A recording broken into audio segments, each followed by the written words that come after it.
Dr. Birdine, on behalf of the Black Student Society, and that represents in different ways the NAACP on this campus, and on behalf of the Langston University Muskogee Chapter Alumni Association, we want to recognize you as an official Okie from Muskogee.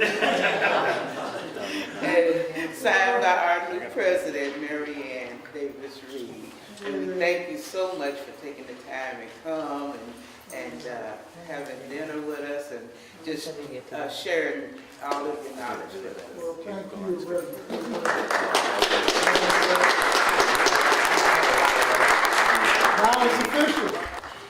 We're going to talk a little bit about African Americans and African American Oklahomans and some of the history associated with African American Oklahomans.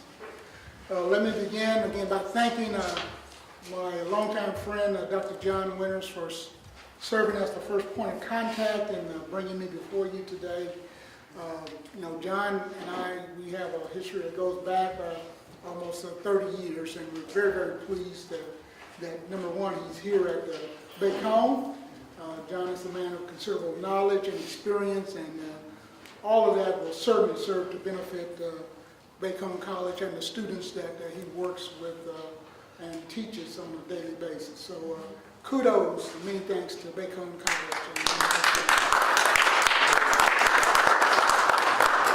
I also want to acknowledge President Willis for agreeing to bring me here today. And I think that college presidents and university presidents are visionary leaders who serve in capacities to move their institution forward. And these are complex jobs and complex times, and you just can't imagine some of the things that college presidents have to deal with. But nevertheless, the presidents and their team somehow managed to deal with them and move institutions forward.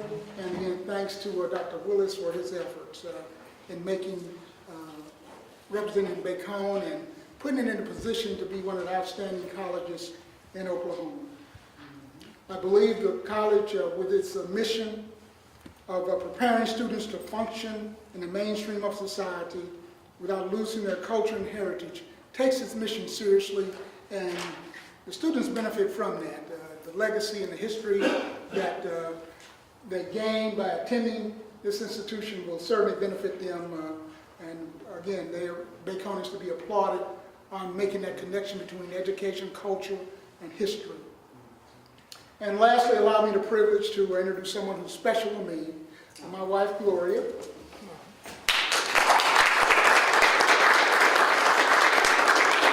Weston's first lady. She has a compelling story of her own this year, having been born and raised in one of Oklahoma's all-black communities, Langston. Again, a story to tell, and we're glad that she has joined me today. Now, while considering what to talk to you on today, I wanted to make sure that I shared with you a presentation that would be part personal, part professional, and part historical, with the historical portion based on factual information specific to African American Oklahomans. I am proud and humbled to stand before you today as one of two African American college presidents in Oklahoma. Now, the other guy, I don't know where he's from, but I'm from Oklahoma. But when asked, I can present something to confirm that, and Okie from Muskogee now. I want you to know that my particular life experiences are similar to the life experiences of people who grew up in my generation, the 1950s and 60s. Additionally, I want you to know that during this period of time, our state's history and race relations in small towns was saturated with many barriers to equality, including bigotry, fear, intolerance, and racial prejudice. These barriers were the result of long-established social customs based on cultural misunderstandings, ignorance, and racial hate.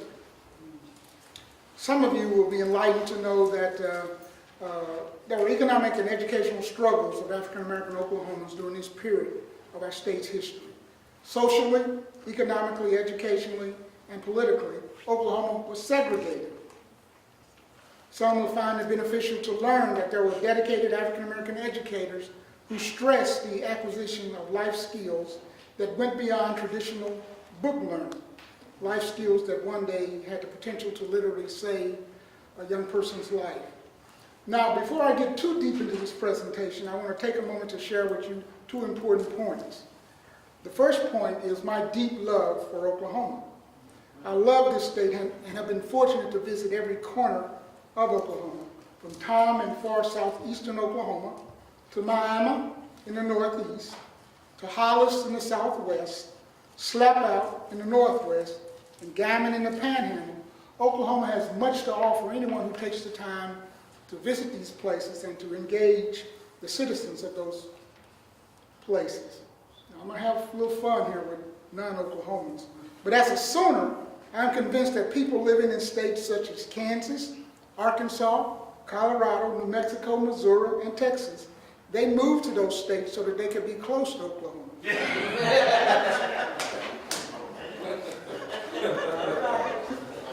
not to, just a little fun. I believe Oklahoma to be an exceptional state, a great place to live. However, we are a state that had its faults and continues to have its faults. We have a long journey ahead of us on the road to, number one, recognizing the lingering effects of racial prejudice, and two, finding solutions to those effects.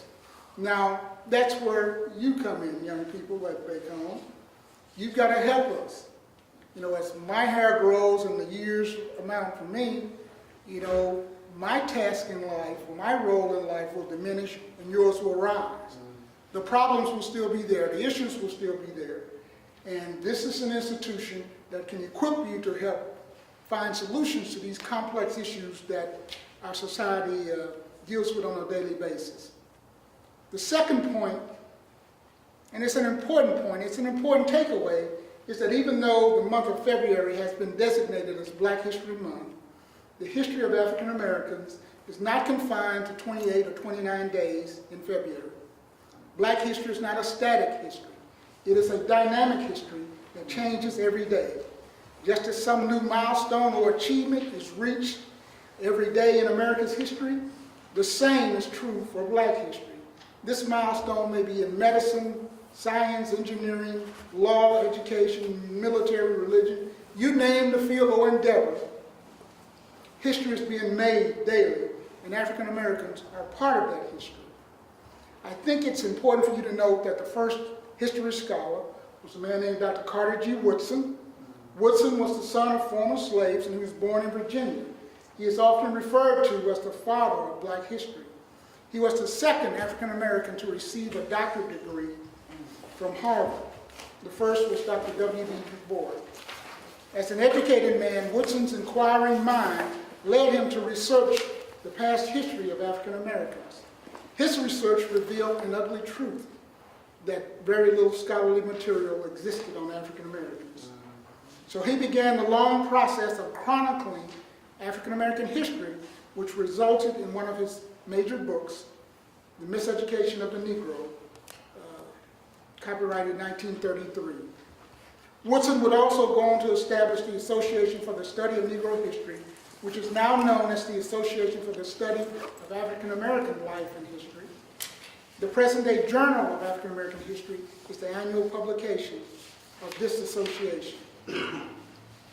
Now, this state that I call home, and whose first known inhabitants were the Osage, the Quapaw, the Caddo, the Wichita, the Waco, the Kiowa, Comanche, Apache, and several other Native American tribes, has a unique African American history.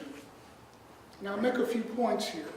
First point, between the years 1830 and 1842, as Ron enumerated to, several thousand blacks were with the Cherokees, Chickasaws, Muscogee Creek, Seminole, and Choctaw nations as they made their forced 1,200-mile march or journey from Alabama, Florida, Georgia, Mississippi, and points southeast along the Trail of Tears to the territory that would become the state of Oklahoma.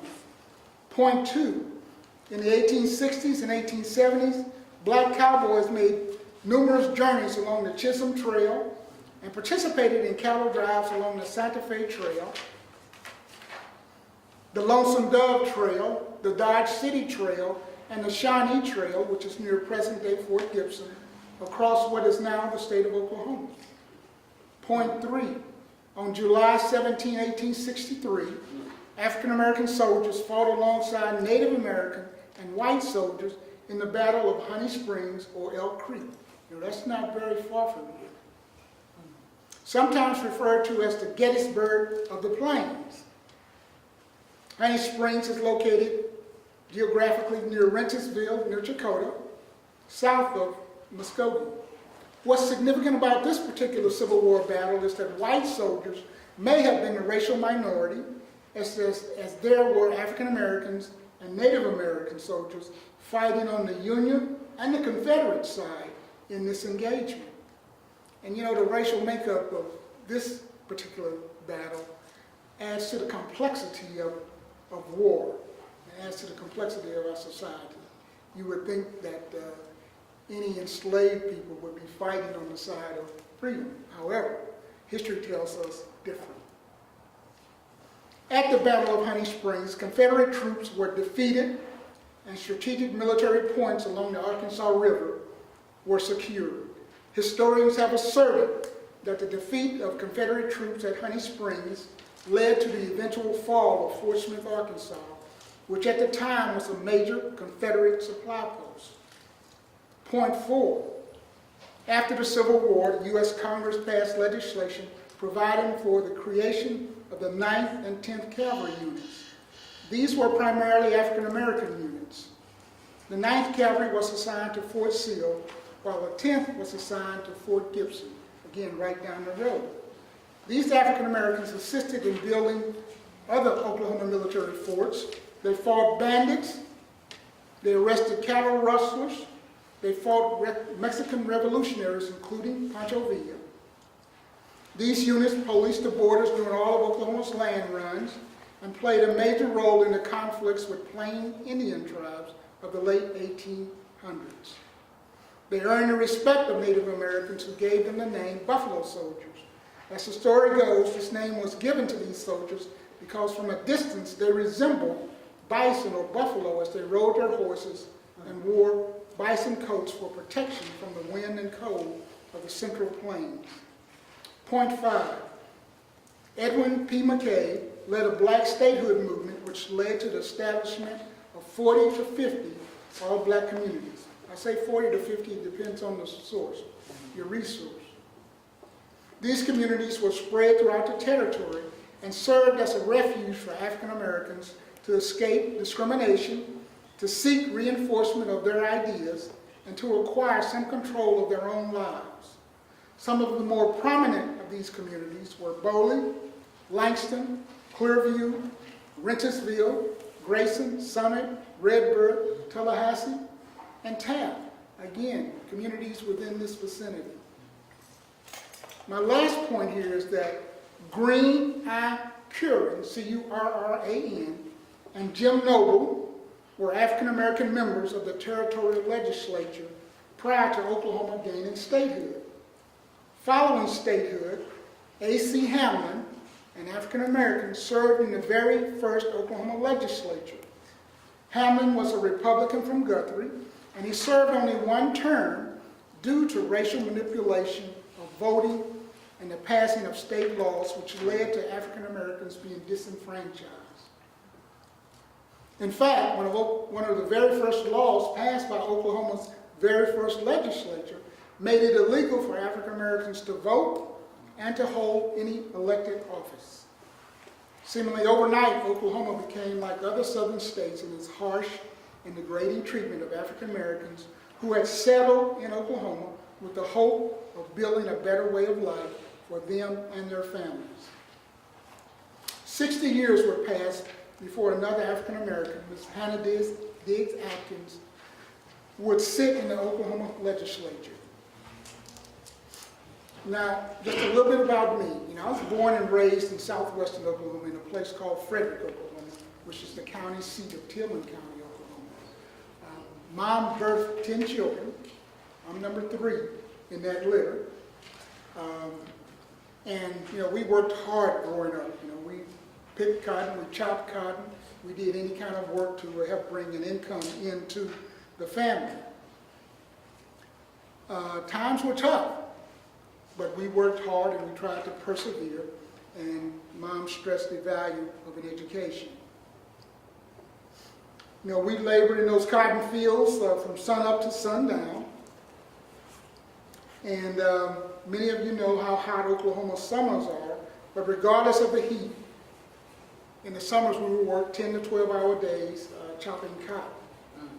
You know, we didn't think much of it because many of our friends were in the fields with us. As a family, we learned the importance of sharing as well as appreciating quiet moments whenever they came about. In families this large, you learn the meaning of third water in terms of such as you can't see. Now, for those of you who don't know what third water is, again, I'm number 3. So brother 1 took the bath first, brother 2, bath second, and brother 3 was third. By the time you got the third water, it was pretty gross. But in order to save money, that's what you did. That was life then. So whenever you run across somebody talking about third water or fourth water, that's the genesis of it, so you'll know what they're referring to.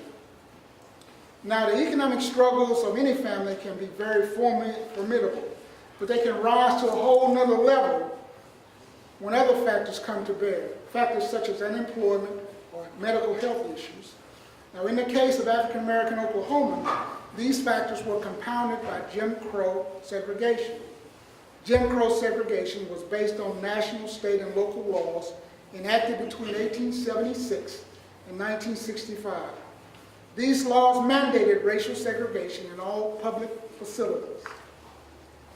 The 1897 Supreme Court decision in Plessy versus Ferguson sustained these laws.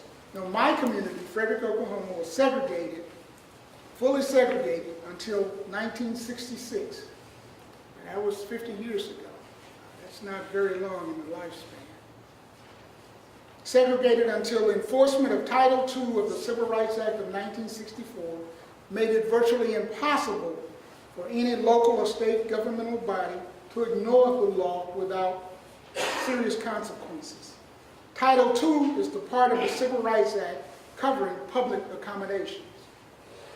12 years after Brown, segregation ended in my community, and Jim Crow practices were officially unlawful.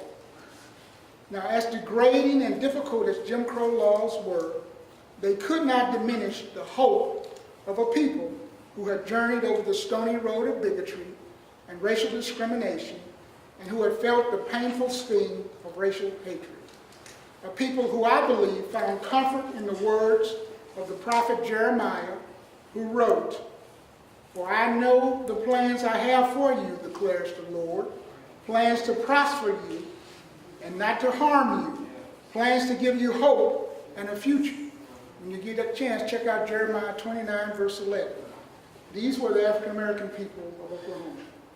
It is in their honor that I present today's presentation titled, Hope for a Changed Oklahoma. It is based on my personal belief that hope is a powerful emotion that can bring about positive results. Now, you hope that one day, 4 or 5 years from now, you get a degree from Bacone. All right? Another way to describe hope is a desired expectation. That's your expectation, to leave here with a degree. When we hope for something, what is it that we want to see happen? What is it that we expect to happen? Lastly, this presentation will provide you, hopefully, a better understanding of how a group of people who had been literally shut out of Oklahoma's future were able to have any positive feelings about a place which had treated them so unfairly. Now, I'm going to share a brief story with you here. This is a story that I believe has life application to any individual who may be experiencing personal challenges in life. Hope for a Change Oklahoma will briefly describe and address significant historical events in our state's history and identify individuals who helped to shape the social and political history of Oklahoma. Now, like most historical accounts, the documented truth may be offensive to some. My aim is not to offend, only to share historical truth regarding some unpleasant occurrences in the history of our great state. You know, our state's history is our state history. And there's no need to revise it to soften the impact of it. But it is what it is, as they say. This feeling of hope, I believe, has profound impact on how you respond to life challenges. Your response to life challenges has much to do with, number one, your attitude, number two, your degree of determination, and number three, your ambitions in life. Now, this brief story, for the sake of emphasis, will require you to use a bit of your imagination. The story goes, there were 4 candles burning in a room. The ambiance in the room was so soft you could hear the candles whispering to one another. The first candle whispered, "I am peace. However, no one can keep me lit. I will go out." Candle 1's flame rapidly diminishes and it goes out completely. Candle 2 whispers, "I am faith. Most of all, I am no longer indispensable. So it does not make any sense that I stay lit." A breeze softly enters and blows out candle 2 flame. The third candle whispers in its turn, "I am love. I don't have the strength to stay lit. People put me aside and don't understand my importance. They even forget to love those who are nearest to them." And waiting no longer, candle 3 flame goes out. Then a person, that person could be you or I or a relative, enters the room trying to find their way through life. They notice the candles are not burning, and the person wonders aloud, why are the candles not burning? They're supposed to stay lit and light the way for anyone trying to find their way through life. Frustrated, the person begins to sob. Then candle 4 proclaims loudly, "Don't cry. While I am still burning, we can relight the other candles. I am hope." Then with a gleam in their eye, that person takes the candle of hope and lights the other 3 candles, peace, faith, and love. Now the moral of this story is the flame of hope should never go out of your life, allowing each of us to maintain hope, faith, peace, and love as we seek to make this world a better place for all of us. Now, how does this story relate to Black history? Ladies and gentlemen, I submit to you that individuals created and passed laws in Oklahoma whose purpose was to stamp out hope in the lives of Oklahoma's African-American population. But like the 4th candle in the story I shared, the spirit of hope continued to burn in the hearts and souls of African-Americans. The flame of hope could not be extinguished in spite of years of economic, political, social, educational inequities, as well as some blatant hatred and prejudice, which often created significant racial tension. Now, the Tulsa race riot of 1921 is one of the most obvious and profound examples of racial tensions and racial prejudice in Oklahoma. And much can be learned from that terrible episode, and I believe that much was learned. So much so that nothing so devastating has happened in our state since. Now let me provide a few other examples of historical situations and occurrences influencing Oklahoma's racial history. We're almost home. We're going to bring this home for you. Brown versus Board of Education, the landmark civil rights case which outlawed segregation in public education, became the law of the land in 1954. The law compelled Oklahoma and other states to eliminate dual system of public education. Many of Oklahoma's cities and towns overtly ignored and delayed implementing the law until passage and enforcement of the Civil Rights Act of 1964. As I mentioned earlier, in the case of my hometown, it was 1966 before the law was fully complied with. Some of us present here today were witness to Brown, as well as the sweeping social changes ushered in as a result of the 1964 Civil Rights Act. Now, passage of this act meant that no longer would African Americans pay for food inside a restaurant and then have to use a separate backdoor entrance to pick up their food. No longer with separate sections in movie theaters, separate seating sections in buses and trains, separate waiting rooms, separate restrooms, and separate sections in cemeteries be permissible under local or state laws. The Jim Crow era of segregation finally came to a long overdue end.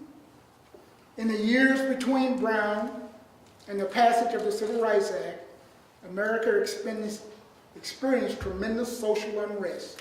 Riots seemed commonplace in many of our nation's cities, and America was involved in an unpopular war, the Vietnam War. A group called Freedom Riders boarded countless buses riding through the South in support of economic, political, educational, and social equality for African Americans and other disadvantaged groups.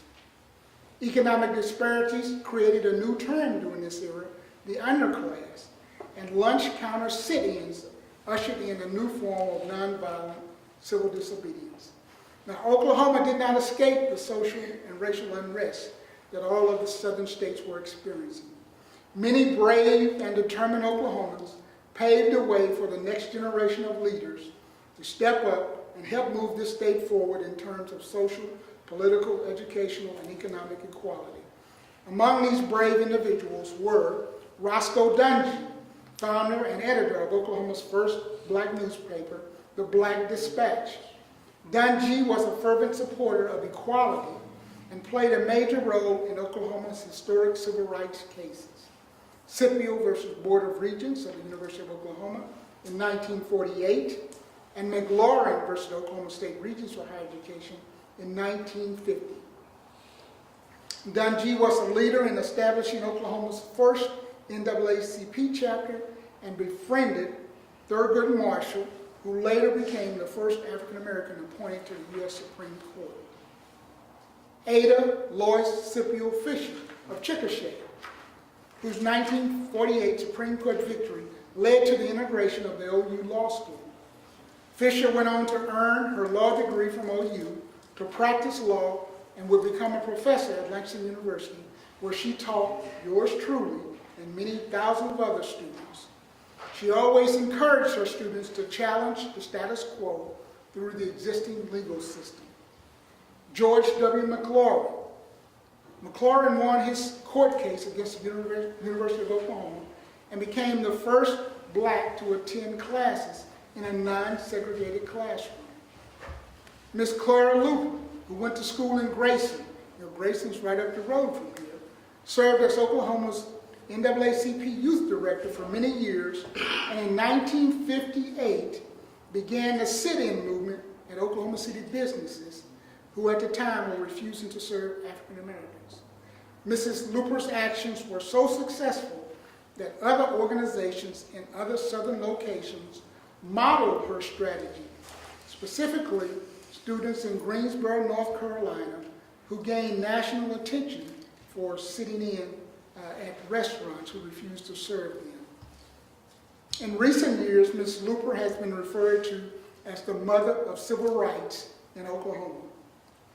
Ms. Looper was greatly influenced and encouraged in her quest for equality by Dr. Martin Luther King, Jr., who visited her in Oklahoma City during the early years of the sit-in movements to demonstrate his support for the movement. Interesting sidebar is that Dr. King in 1953 was interviewed for a pastorship in Oklahoma City at Calvary Baptist Church. Now, the deacons of that church thought that this 25-year-old young preacher was just too young to pastor that church. So King went on to Birmingham, Alabama, to Dexter Avenue Baptist Church. So Oklahoma had a chance. We had a chance. We did okay, but we really could have been in the forefront of probably a national civil rights movement. Mr. James Shields, a former Norman, Oklahoma resident, who joined with Ms. Looper in her peaceful sit-in demonstrations. Mr. Shields was a white man who believed in equality for all citizens.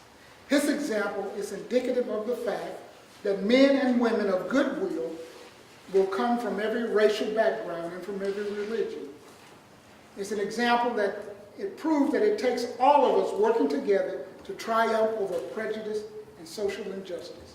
Now, these brave and courageous actions of these individuals paved the way for Oklahomans such as Hannah Diggs Atkins, Reverend Ben Hill of Tulsa, E. Melvin Porter, Curtis Lawson, John B. White, and Archibald Hill to seek legislative roles in the Oklahoma House and Senate during the 1960s and 1970s. These individuals that I just mentioned led the way for the next wave of African American leaders to step forward.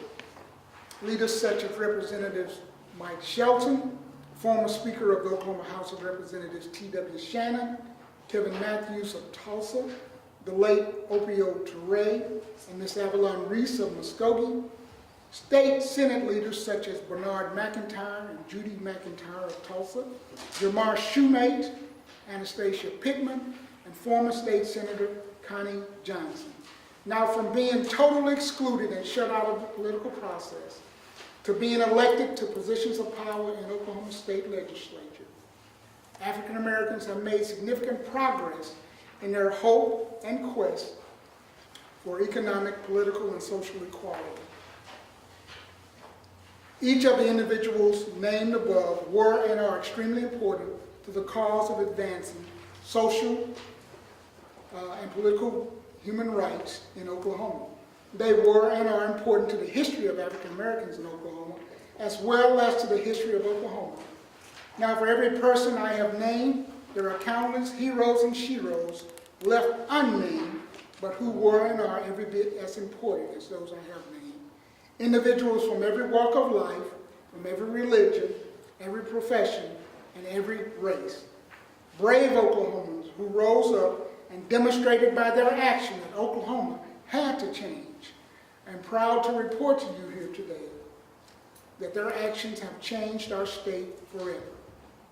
In their own way, each was able to demonstrate hope for a changed Oklahoma by refusing to accept the status quo in race relations. Their refusal to accept the existing state of relations, race relations, moved Oklahoma closer toward full equality for all of its citizens. Their collective actions made it possible so that one day, these very same hands that picked cotton in southwest Oklahoma now has the opportunity to sign diplomas for young men and women like you who reach their educational objective. That's a journey that has immense value. Bacone students, your journey is right now. It's going to culminate in 4 years with a degree. Remember that. Remember the journey. Remember who's responsible for that journey. Remember the role this institution played in that journey of yours. I think that Bacone has prepared you well to face the challenges inherent in our globally connected and technologically driven society. Now may your flame of hope burn intensely in your heart and soul for years to come. Remember, it is an enduring flame that is extremely difficult to extinguish. With those remarks, I conclude my presentation and say thank you to Bacone College for this opportunity.